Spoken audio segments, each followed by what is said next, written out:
Now let's look at what's happening on the other side of Asia. China is hosting the third Belt and Road Forum. On the face of it, it's a forum to discuss the Belt and Road Initiative, Beijing's debt-laden plan to restart the old Silk Route.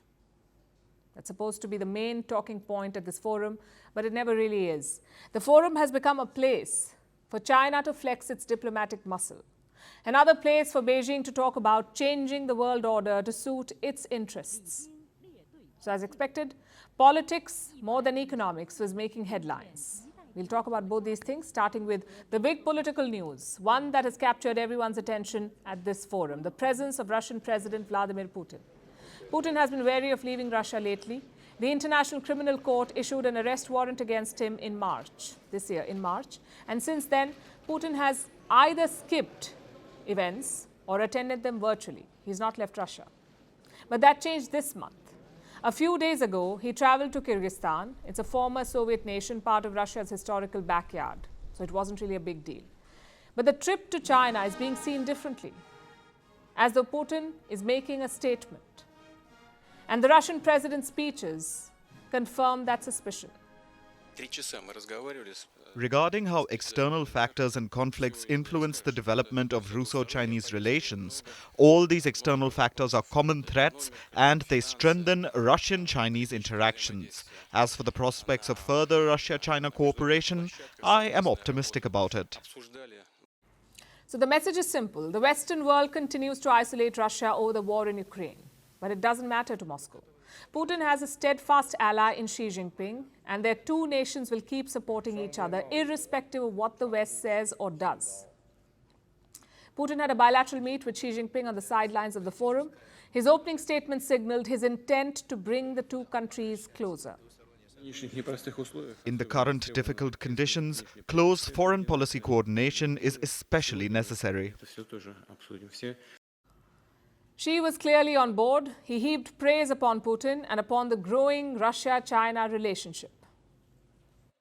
In the 10 years from 2013 to the present, President Putin and I have met 42 times, building a good working relationship and a strong friendship. Both countries have deepened our mutual political trust and maintained strategic coordination in a close and effective manner. It seems like a touching speech between two close friends, but these sentiments are rare, if not non-existent in politics. There's almost always a catch, and with China, that catch is usually financial. Our bilateral trade volume has reached a new record high, and we're consistently moving towards our joint goal of $200 billion.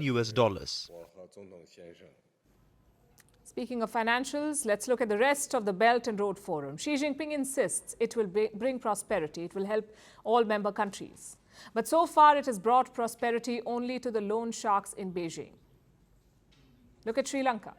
The island nation had a financial crisis last year. It defaulted on its international loans. Among them were loans from China, loans taken for BRI projects like the Hambantota port. Then there's Pakistan, always on the edge of financial ruin. A big reason for this is the CPEC, the China-Pakistan Economic Corridor, which is part of the BRI. And it's not just South Asia. Zambia in Africa has seen a default. Ethiopia had to seek a debt suspension. Montenegro in Europe is suffering too, and reportedly so is Italy, which is why Rome is expected to pull out of the BRI next year.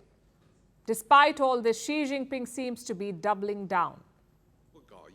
The China Development Bank and the Export-Import Bank of China will each set up a 350 billion yuan financing window.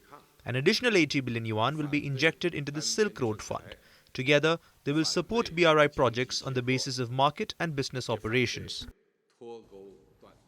He's promised about $60 billion more in financing, which means more debt and eventually more defaults. It seems Xi Jinping will not stop until the whole world dances to the tunes of Beijing's bankers.